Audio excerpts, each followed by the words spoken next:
마태복음 14장 22절에서 33절 말씀입니다. 다 찾으신 줄 알고 한 절씩 교독하고 마지막 절은 같이 읽도록 하겠습니다. 제가 먼저 읽어드립니다. 예수께서 즉시 제자들을 재촉하사 자기가 무리를 보내는 동안에 배를 타고 앞서 건너편으로 가게 하시고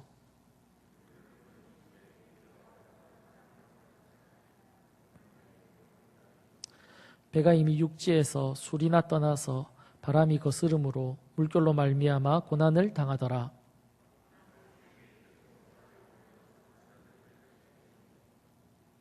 제자들이 그가 바다 위로 걸어오심을 보고 놀라 유령이라 하며 무서워하여 소리 지르거늘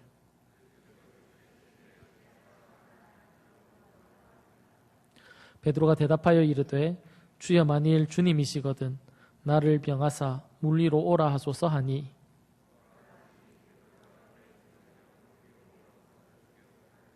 바람을 보고 무서워 빠져가는지라 소리 질러 이르되 주여 나를 구원하소서 하니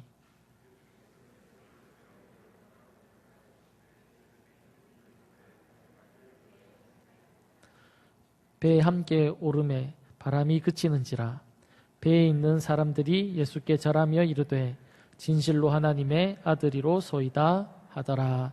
아멘. 오늘 우리가 읽은 본문의 말씀을 가지고 문제를 만났을 때라는 제목으로 말씀을 나누도록 하겠습니다. 오늘 본문은 제자들이 풍랑으로 인해서 힘들어하고 있을 때 예수님께서 물 위로 걸어오신 사건을 기록하고 있습니다. 이 사건은 오늘 본문뿐만 아니라 마가복음에서도 기록되어 있고 그리고 요한복음에도 같은 내용이 기록되어져 있는 사건입니다. 그러니까 마태복음, 마가복음, 요한복음 세 곳에서 오늘의 사건을 기록하고 있는데 이 세 곳 모두 다 본문의 사건 바로 앞에 어떤 일이 있었냐면 오병이어의 사건을 기록하고 있습니다. 오병이어는 우리가 잘 알고 있는 것처럼 예수님께서 보리떡 5개와 물고기 2마리를 가지고 남자 장정만, 남자 어르신이죠. 남자 장정만 5,000명을 먹였던 그런 사건입니다. 남자 장정만 5,000명이었기 때문에 여자들과 그리고 또 노인들 그리고 어린아이들 이렇게 다 포함하면 정말 많은 사람들, 수천 명이 넘는 그런 사람들을 배불리 먹였던 사건이 바로 오병이어의 사건입니다. 대단한 기적이지요. 얼마 안 되는 보리떡 5개와 물고기 2마리를 가지고 수천 명이 배부르게 먹었다라는 것은 정말 놀라운 사건이지요. 이 기적을 경험했던 사람들이 요한복음에 보면 어떻게 행동하냐면 예수님을 우리의 왕으로 삼자. 예수님을 우리의 왕으로 삼았으면 좋겠다. 그렇게 사람들이 이야기하고 그리고 또 그렇게 하려고 막 시도를 하는 모습을 우리가 볼 수 있습니다. 그렇게 할 때 사실 예수님의 제자들도 같은 마음이었습니다. 예수님이 이렇게 이스라엘을 이렇게 다니시면서 많은 기적들을 행하시니까 예수님이 유명해지고 그리고 또 예수님을 따르는 사람들이 많아졌습니다. 그러자 제자들도 예수님이 왕이 되실 수 있겠다. 높은 자리에 올라가실 수 있겠다. 이런 기대를 가지고 있었습니다. 그래서 나중에 예수님이 왕이 되고 나면 그래도 자신들이 예수님을 이렇게 따라다니는 그런 제자들이니까 높은 자리에 올라가겠지. 나도 한 자리 할 거야. 이런 생각, 이런 기대를 가지고 예수님을 따라다니기도 했습니다.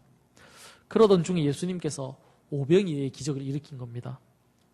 많은 사람들이 예수님을 왕으로 삼자고 이렇게 이야기하는 거죠. 외치는 거죠. 예수님을 왕으로 삼자고. 제자들은 얼마나 신이 나고 즐거웠겠습니까? 드디어 때가 됐구나. 이제 예수님이 왕이 될 이제 왕이 될 시간이 왔구나. 때가 되었구나.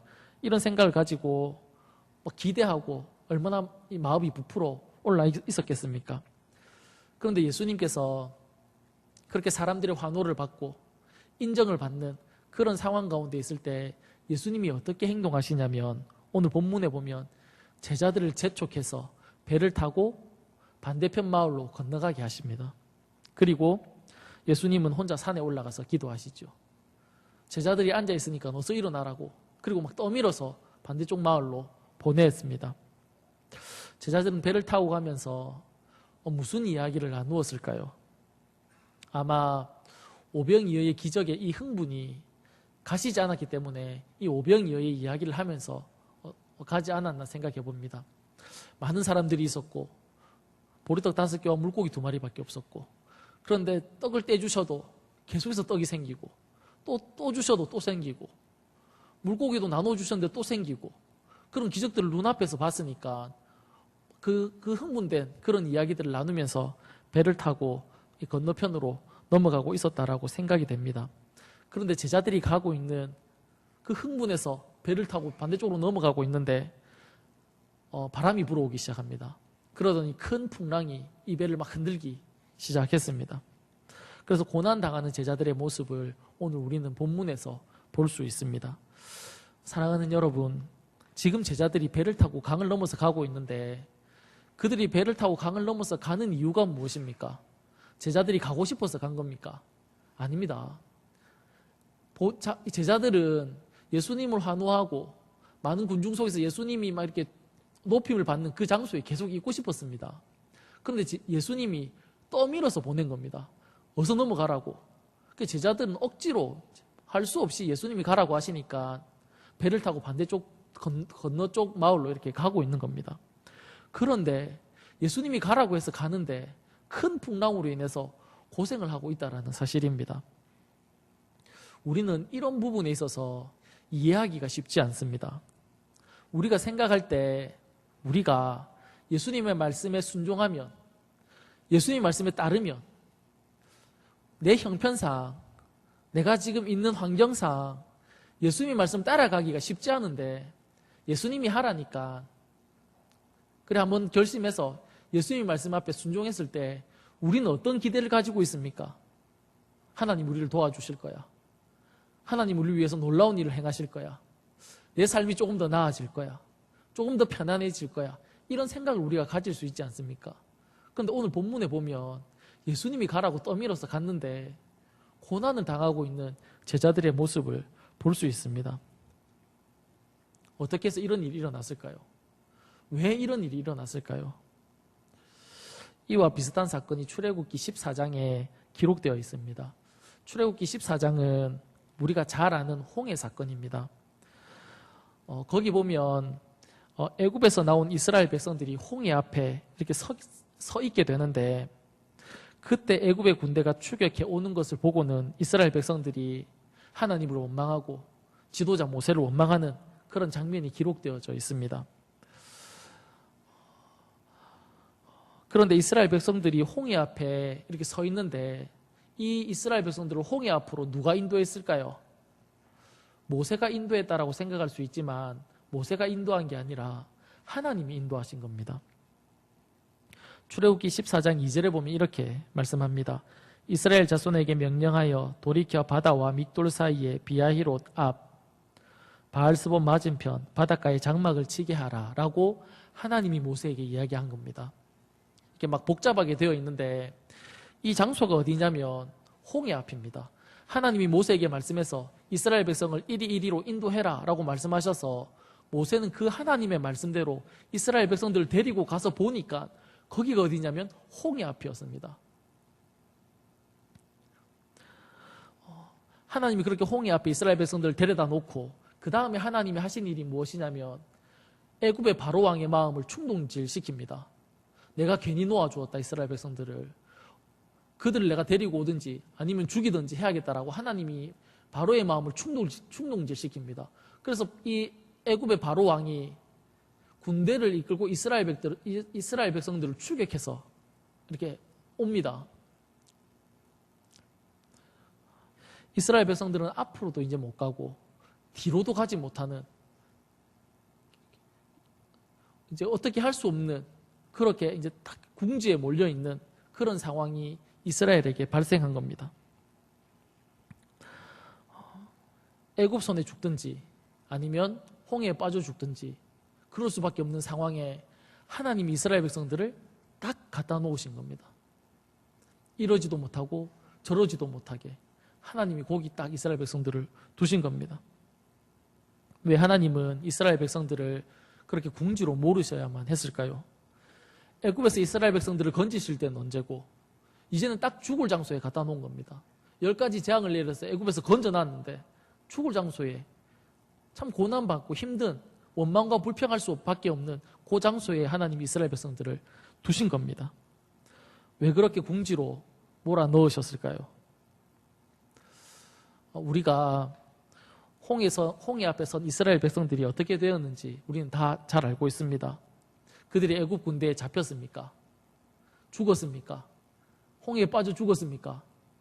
그렇지 않습니다. 어떻게 되었습니까? 우리가 상상할 수 없는 놀라운 기적을 이스라엘 백성들이 경험했습니다. 홍해가 갈라지고 마른 땅으로 건너가는 그 놀라운 경험을 이스라엘 백성들이 하게 된 겁니다.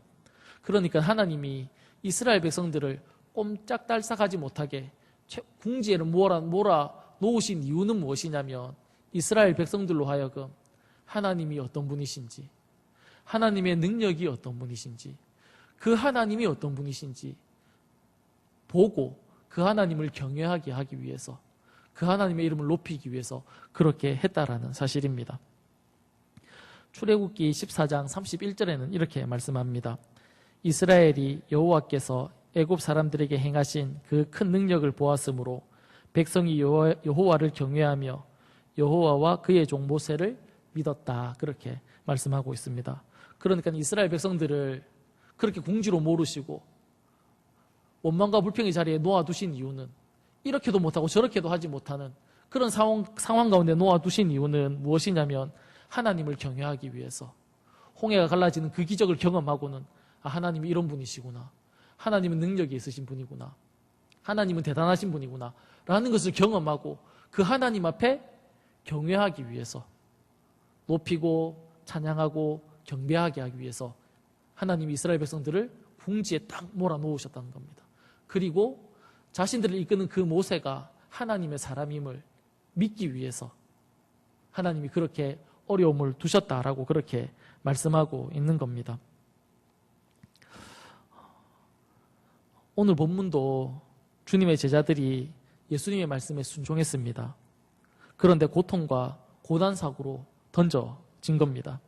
배를 타고 주님께서 건너편 마을로 가라 그렇게 하시고는 그들이 배를 타고 가고 있는데 도중에 풍랑을 만나게 된 겁니다. 무엇 때문에 그렇게 하셨을까요?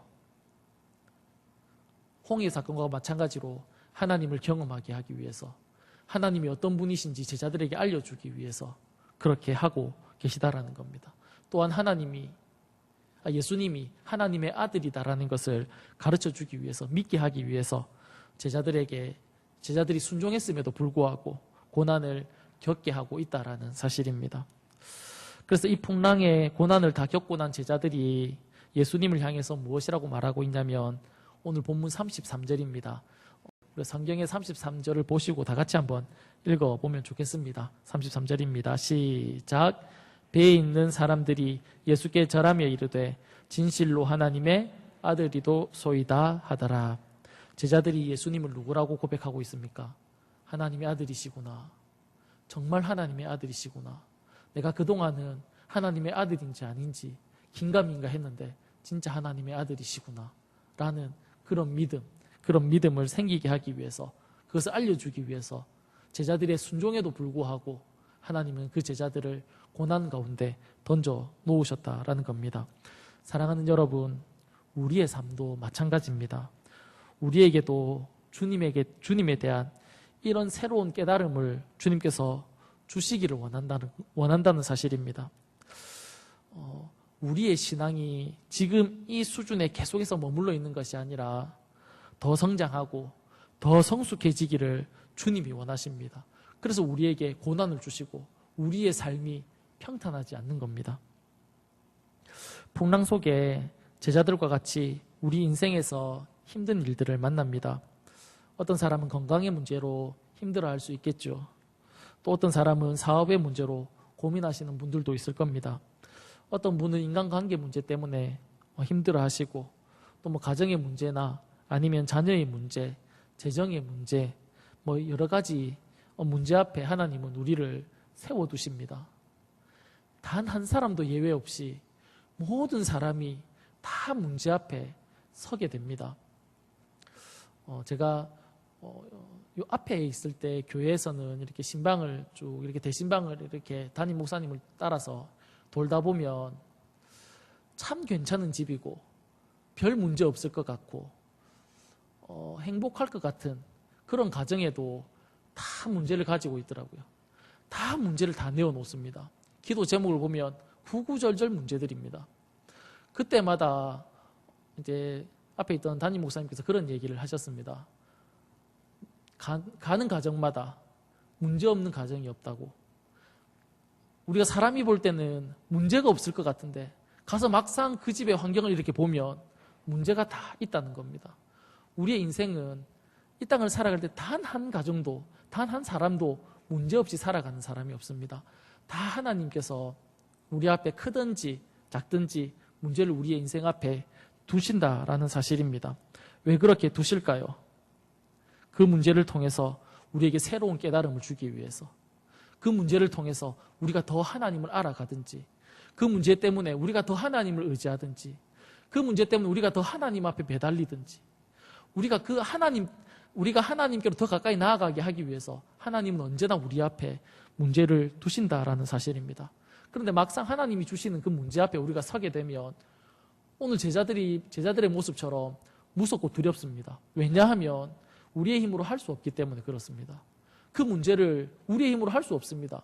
마치 홍해 앞에 선 이스라엘 백성들처럼, 자신의 힘으로 건너갈 수 없는 것처럼, 오늘 바다 위에 이렇게 폭풍을 만난 이 제자들처럼 자신의 기술로, 어부들이 많으니까 배나 이런 바다나 환경들을 잘 알겠죠. 그런데 그들이 어떻게 할 수 없는 상황인 것처럼 우리의 인생 앞에 우리가 어떻게 할 수 없는 상황을 하나님이 우리 앞에 두신다는 겁니다. 왜 그렇게 하시냐? 우리를 더 하나님의 사람으로, 더 믿음의 사람으로, 더 성숙된 사람으로, 더 큰 믿음의 사람으로 세워가시기 위해서 하나님이 그렇게 하신다라는 겁니다. 믿음이 없는 분들은 믿음을 가지게 하기 위해서 그렇게 하십니다. 예수를 안 믿다가 질병 때문에 아니면 큰 아픔과 고통 때문에 교회를 찾아오시는 분들을 본 적이 있습니다. 왜 그런 아픔과 고통들을 그분들에게 주셨을까요? 하나님을 찾아오라고, 하나님께로 인도하기 위해서 고통과 아픔을 주신 것이지요. 그러니까 하나님을 알기 위해서 어려움과 아픔을 주셨다라는 겁니다. 또 어떤 분들은 교회 다닙니다. 예배를 드립니다. 그런데 정말 마음 심령 중심에 하나님이 살아계시다, 하나님이 내 삶에 역사하신다라는 것을 의심하면서 살아가는 분들도 있을 겁니다. 그런 분들에게도 하나님은 고통과 어려움을 주십니다. 왜요? 믿음으로 살아가라고, 나를 믿는 자가 되라고, 교회만 왔다 갔다 하는 자가 아니라 정말 나를 믿는 자가 되라고 하나님께서 어려움을 주신다라는 겁니다. 어떤 분들은 하나님이 살아계시다라는 것을 믿습니다. 그분이 내 삶을 개입하시고 나를 도와주시고 나와 함께한다는 걸 압니다. 그런데 그 알미 너무 연약한 분들에게는 더 큰 믿음을 가지라고 하나님께서 고난과 어려움을 그 앞에 두신다는 겁니다. 어떤 분들에게는 하나님의 놀라운 뜻들을 가르쳐주기 위해서, 보여주기 위해서 그들에게 어려움을 주시는 분들도 있습니다. 결국 우리 각자에게 믿음의 분량에 맞게 하나님은 우리에게 이렇게 고난과 어려움을 우리에게 허락해 주신다는 겁니다. 그러나 그 고난과 어려움은 결국 모든 사람들에게 더 하나님을 알아가고 하나님을 더 신뢰하고 하나님을 더 믿을 수 있는 믿음의 성장으로 나타나게 된다는 겁니다. 그래서 우리에게 하나님은 고난을 허락해 주십니다. 우리의 인생을 이렇게 뒤돌아보면 우리의 믿음이 그렇게 자라왔다는 것을 우리 스스로 알 수 있지 않습니까? 예전에는 하나님이 하셨다라는 것을 인정하지 못했던 그 일들도 지금 가만 생각해 보면, 그렇지, 그 일은 하나님이 하셨지, 내가 한 게 아니지, 그 일은 하나님이 하셨지, 하나님 아니고는 그 일을 할 수 있는 분이 없지 라고 그렇게 우리의 생각이 변화된 게 있지 않습니까? 우리의 생각 가운데 그건 불가능해, 그건 하나님이라도 할 수 없어라는 그런 생각을 가지고 있는데, 시간이 지나고 우리의 삶을 살아오다 보면서 고난을 겪으면서 그래, 하나님은 하실 수 있지, 그렇게 우리의 생각이 바뀐 게 있지 않습니까? 어떻게 우리의 믿음이 이렇게 점점 더 성장하고 더 성숙해질 수 있습니까? 그렇게 할 수 있도록 하나님이 무엇을 사용하셨냐면 고난이라는 것을, 우리의 삶의 어려움을, 우리의 마음을 아프게 하는 그런 일들을 사용하셔서 하나님이 우리를 점점 더 성장시키시고 점점 더 하나님의 사람으로 세워가신다라는 것을 알 수 있습니다. 사랑하는 여러분, 우리의 인생에 어려움이 올 때, 고난이 올 때 하나님은 우리가 하나님을 경험하고 또 하나님을 향한 신실한 믿음을 하나님이 만들어 내시고 있다라는 것을 알 수 있습니다. 그래서 그러기 위해서는 우리가 어떻게 해야 되는지 베드로를 통해서 우리에게 잘 보여주고 있습니다. 풍랑으로 인해서 무서워하는 제자들에게 주님이 풍랑이를 걸어 가셨습니다. 그 모습을 보고 제자들이 유령이라고 다 무서워했습니다. 그때 예수님께서 난이 두려워하지 말라, 안심해라, 그렇게 제자들에게 얘기했습니다. 그러니까 풍랑으로 걸어오시는 예수님의 모습을 본 베드로가 예수님, 저도 그 물 위로 걸어가게 해달라고 예수님께 요청합니다. 그 요청을 들으시고 예수님께서 오라고 얘기합니다. 나에게로 와, 이렇게 말씀하셨습니다. 베드로는 주님이 오라라는 그 말씀을 믿고 그 말씀을 의지해서 배에서 뛰어내렸습니다. 그리고는 풍랑이를 걸어서 예수님에게로 걸어간 것입니다. 베드로는 지금 어떻게 해서 물 위를 걸어가고 있는 겁니까? 자신에게 오라라고 말씀하신 그 하나님의 말씀을 신뢰하고 믿었던 겁니다. 그래서 그는 물 위로 걸어갈 수 있었습니다. 쉬운 말로 얘기하면 예수님을 향한 그 믿음이 지금 베드로가 물 위로 걸어가고 있는 기적을 경험하고 있다라는 사실입니다. 사람의 생각으로, 사람의 계산으로 베드로가 물 위를 걸을 수 있습니까? 어떻게 사람이 물 위로 걸을 수 있어? 사람이 물 위로 걷는다는 것은 불가능한 일이야. 이런 생각이 현실적인 생각입니다. 그런데 베드로가 그런 생각을 했다면 예수님한테 예수님 저 물 위로 걸어가게 해달라고 요청조차 할 수 없습니다. 요청조차 할 수 없고 그가 물 위로 걸을 수 있었던 기적도 경험할 수 없습니다. 사람의 생각이 앞서면, 사람의 이성적인 생각이 앞서면, 하나님의 말씀보다 내 계산이 앞서고 하나님의 말씀보다 내 생각이 앞서면 우리는 하나님을 경험할 수 없습니다. 왜냐하면 현실적으로 불가능하기 때문에 그렇습니다. 그런데 베드로는 현실적으로 이해할 수 없습니다. 사람이 어떻게 물 위로 걸을 수 있습니까? 그런데 베드로는 예수님께 요청합니다. 예수님, 저도 물 위로 걸어갈 수 있게 해주십시오. 예수님이 오라고 얘기합니다. 그 말에 의지해서 걸을 때 물 위를 걷는 놀라운 기적을 베드로가 경험할 수 있게 된 것입니다. 베드로는 예수님의 그 말씀, 오라라는 그 말씀을 믿음으로 순종했기 때문에 그 물 위를 걸어갈 수 있었던 겁니다. 사랑하는 여러분, 기적은 순종을 통해서 이루어집니다. 우리의 순종을 통해서 우리는 하나님을 더 알아가게 되고 하나님의 영광을 경험할 수 있게 됩니다. 이스라엘 백성들이 여리고성 앞에 섰을 때 그 여리고성을 무너뜨린 방법도 마찬가지입니다. 하나님이 여리고성을 무너뜨리는 방법을 가르쳐 주셨는데 그 방법이 무엇입니까? 성을 도는 겁니다. 입을 닫고 성을 하루에 한 바퀴씩, 그리고 마지막 7일 때는 7바퀴를 돌고 소리치는 겁니다. 그러면 하나님 뭐라고 했냐면 내가 그 성을 너희에게 주겠다는 겁니다. 우리가 생각해 볼 때 말도 안 되는 이야기죠.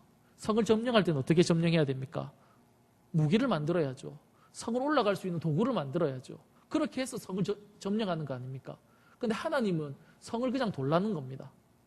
그리고 7일째는 소리쳐 외치면 성을 주겠다는 겁니다. 그 말도 안 되는 방법을 이스라엘 백성들이 순종했습니다. 어떤 일이 일어나게 됩니까? 여리고성이 무너집니다. 하나님이 주시겠다 한 것처럼 주신 겁니다. 순종할 때, 하나님의 말씀 앞에 순종할 때, 그 말씀을 믿고 순종할 때 기적이 그들에게 일어난 것입니다. 요한복음 2장에도 보면 갈릴리 혼인잔치 때 포도주가 떨어지는 사건이 있습니다. 포도주가 떨어졌다는 사실을 알고 예수님의 어머니가 하인들을 불러서 하인들에게 예수님이 시키는 대로 해라, 그렇게 이야기합니다. 예수님이 하인들에게 무엇이라고 시키냐면 물을 떠서 그 항아리에 채우라는 겁니다. 포도주를 담는 항아리를 물로 채우라고 얘기합니다. 하인들이 물을 항아리에 이렇게 채웁니다. 예수님이 그 항아리를 연회장에 갖다 주라고 하는 겁니다. 하인들은 지금 그 속에 담긴 것이 포도주가 아니고 물이라는 것을 압니다. 그걸 들고 연회장으로 가야 되는 겁니다. 가는 길이 쉽겠습니까? 쉽지 않습니다. 왜냐하면 그것을 들고 가서 연회장에 갖다 줬는데 포도주가 아니고 물이면 잔치가 엉망이 되는 겁니다. 그런데 그들이 예수님이 말씀하시니까 들고 갔습니다. 어떻게 되었습니까? 요한복음 2장 9절에 이렇게 얘기합니다. 연회장은 물로 된 포도주를 맛보고도 어디서 났는지 알지 못하되 물 떠온 하인들은 알더라. 그 물이 포도주로 변하게 되었다는 겁니다. 어떻게 이런 기적이 일어날 수 있었습니까? 예수님께서 물을 담으라, 그 물을 연회장에 갖다 줘라 라고 말씀하셨을 때 그대로 순종했기 때문에 그렇습니다. 상식적으로 이해가 되지 않지 않습니까? 우리 인간의 계산으로는 불가능한 일이지 않습니까? 그런데 하나님의 그 말씀 앞에 순종할 때 기적이 일어나고 그 기적을 경험하게 되었습니다. 그 포도주를 맛본 사람들은 어디서 났는지 알지 못합니다. 그러나 누구는 압니까? 하인들은 압니다. 하나님의 말씀 앞에 순종했던 사람들은 안다는 겁니다. 우리의 삶 속에서 우리가 하나님의 말씀 앞에 순종했을 때 기적을 경험할 때 세상 사람들은 모릅니다. 주변 사람들은 모릅니다. 그러나 누구는 압니까? 순종한 사람은 압니다. 하나님이 하셨구나. 내가 한 게 아니구나. 하나님이 하신 일이구나. 하나님의 말씀 앞에 순종한 사람만이 그 하나님을 경험하게 되고 그 하나님의 역사를 알게 된다라는 사실입니다. 오늘 본문에서 베드로는 예수님이 오라라는 그 말씀을 믿고 순종함으로 기적을 경험했습니다. 오늘 우리에게도 동일하게 주님은 하나님의 말씀에 의지하고 순종하기를 바라고 있다는 사실입니다. 그러니까 주님이 우리가 베드로와 같이 그렇게 순종하기를 원하신다라는 겁니다. 하나님이 우리에게 허락하신 지금의 상황이, 지금 내가 처해 있는 상황이 비록 홍해 앞에 있는 것 같고 궁지에 몰려 있는 것 같고 풍랑 있는 갈릴리 바다 위에 있는 제자들 같아 할지라도 그 상황을 하나님이 보고 계십니다. 그리고 우리가 믿음으로 반응하시기를 기다리고 있습니다. 믿음으로 반응하면 하나님이 일하시기 때문에 그렇습니다. 그렇기 때문에 기다리고 있는 겁니다. 우리가 믿음으로 반응할 때 주님은 우리의 현실에서 홍해를 가르는 그런 놀라운 기적, 풍랑 있는 바다를 잠잠케 하시고 그리고 또 풍랑 위로 걸어가게 하는 그런 놀라운 기적을 우리에게 주실 것입니다. 사랑하는 여러분, 어떻게 하시겠습니까? 하나님의 말씀 앞에 순종하면 그 순종하는 게 우리의 생각으로는 합당하지 않습니다. 이해가 되지 않습니다. 그렇게 하면 안 될 것 같습니다. 그런데 하나님이 그렇게 하라고 하면 어떻게 하시겠습니까? 하나님 말씀 앞에 순종할 때 우리 앞에 놀라운 하나님의 기적들이 일어나게 될 것이고 그것으로 인해서 우리가 그 하나님을 경외하고 그 하나님을 찬양하고 그 하나님을 높이게 될 줄 믿습니다. 사랑하는 여러분, 상황이나 환경이 아니라 하나님의 말씀을 의지할 수 있는 그런 믿음의 선택을 할 수 있기를 간절히 바랍니다. 하나님이 가능하다고 하면 가능하고 하나님이 안 된다면 안 되는 겁니다. 사랑하는 여러분, 믿음으로 하나님을 의지하여 순종하는 삶을 살아가기를 간절히 바랍니다. 믿음에 대해서 한 가지를 더 본문이 가르쳐주고 있습니다. 그것은 베드로가 예수님이 오라고 말씀하셨을 때 믿음에 순종해서 바다 물 위로 이렇게 걸어갔지만 바람을 보고는 이제 베드로가 이제 이렇게 물속에 빠져가는 모습을 우리가 볼 수 있습니다. 걸어갈 때 거칠게 부는 바람, 파도, 그 바람을 보니까 베드로의 마음에 의심이 일어나게 된 겁니다. 과연 내가 계속해서 물 위를 걸어갈 수 있을까? 이건 불가능한 일이잖아. 이건 있을 수 없는 일이잖아. 사람이 어떻게 물 위로 계속해서 걸어갈 수 있어? 이런 인간적인 생각이 들어오자 베드로가 물속에 빠져가는 겁니다. 그때 베드로가 주님을 향해서 도와달라고 소리치자 예수님께서 즉시 손을 잡아서 베드로를 이렇게 건져주시면서 베드로에게 이렇게 말씀하셨습니다. 믿음이 작은 자여 왜 의심하느냐? 베드로의 믿음이 왜 작아졌습니까? 풍랑 위를 걸을 수 있다고 주님께서 말씀하셨을 때 배에서 물로 뛰어내리는 게 쉬운 일이 아니지 않습니까? 근데 그것을 믿고 바다에 이렇게 발을 이렇게 대뒤졌던 그 베드로의 믿음이 왜 갑자기 내가 어떻게 계속 걸어갈 수 있을까? 이렇게 의심이 일어나게 되었습니까? 그것은 주님을 보지 않았기 때문에 그렇습니다. 베드로가 바람을 보기 시작했습니다. 주님을 보지 않고 문제를 보았기 때문에 그렇습니다. 주님을 보지 않고 자신의 상황을 본 겁니다. 불가능한 상황이야. 이런 의심이 들어오기 시작한 겁니다. 주님을 보지 않으면 바람이 더 크게 보이고 주님을 보지 않으면 내가 지금 처해 있는 이 상황의 문제가 더 크게 보입니다. 주님을 보지 않으면 내 환경이 더 크게 보이는 겁니다. 그래서 베드로의 믿음이 작아지게 된 것입니다. 그런데 이런 베드로의 모습이 우리에게도 있다는 겁니다. 우리가 어느 때는 베드로처럼 물에 이제 발을 내딛는 그런 믿음의 선택을 할 때가 있습니다. 다른 사람들이 보면 어떻게 저런 선택을 할 수 있을까? 참 믿음의 선택을 했다. 이렇게 생각할 수 있는 그런 선택을 우리가 할 수 있습니다. 그러니까 믿음의 삶을 살아갈 때가 있습니다. 그런데 또 어느 때는 우리가 너무 의심해서 물에 빠져가는 베드로처럼 말씀을 의심하고 상황과 환경을 보고 내 경험과 생각으로 살아갈 때가 있습니다. 그런 선택을 할 때가 있습니다. 그러나 주님께서 베드로를 이렇게 붙들어 주셨던 것처럼 주님은 우리가 연약한 믿음을 가지고 있다 할지라도 아주 작은 그런 믿음을 가지고 있다 할지라도 주님은 그 믿음을 붙들어 주고 계시다는 사실입니다. 작은 믿음이라고 주님이 너 왜 그런 믿음밖에 안 돼? 이렇게 멸시하시지 않는다라는 사실입니다.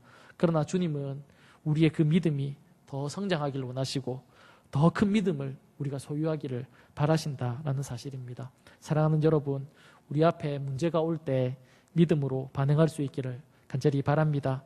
내 생각과 다르더라도 주님이 말씀하시면, 주님이 그 방법이라고 얘기하시면 우리는 그렇게 따라갈 수 있는 우리 모두가 다 될 수 있기를 간절히 바랍니다. 그럴 때 우리는 하나님의 살아계심을 경험하게 될 겁니다. 새로운 하나님을 보게 될 겁니다. 그리고 그 하나님 앞에 주체할 수 없는 감사와 찬양과 영광을 하나님 앞에 돌리게 될 것입니다. 그러기 위해서는 문제를 보는 게 아닙니다. 내 상황을 보는 게 아닙니다. 문제와 상황을 보면 우리는 결코 하나님 말씀 앞에 순종할 수 없습니다. 하나님의 그 말씀 따라갈 수 없습니다. 문제와 상황이 아니라 그 위에 계시고 이 우주 만물을 다 주관하시는 그 하나님을 보아야 합니다. 그래야 우리가 하나님의 말씀 앞에 순종할 수 있습니다. 사랑하는 여러분, 날마다 그 하나님을 깊이 묵상할 수 있기를 간절히 바랍니다. 그럴 때 우리에게 문제가 왔을 때 주님을 바라봄으로 승리하며 살아갈 수 있기 때문에 그렇습니다. 이 시간 우리 다 같이 말씀 생각하면서 기도하도록 하겠습니다. 이 시간 기도할 때 하나님 아버지 믿음으로 이 땅을 살아가게 해 주십시오. 믿음으로 살아갈 때 하나님의 놀라운 경험들을, 기적들을 경험하게 하여 주십시오.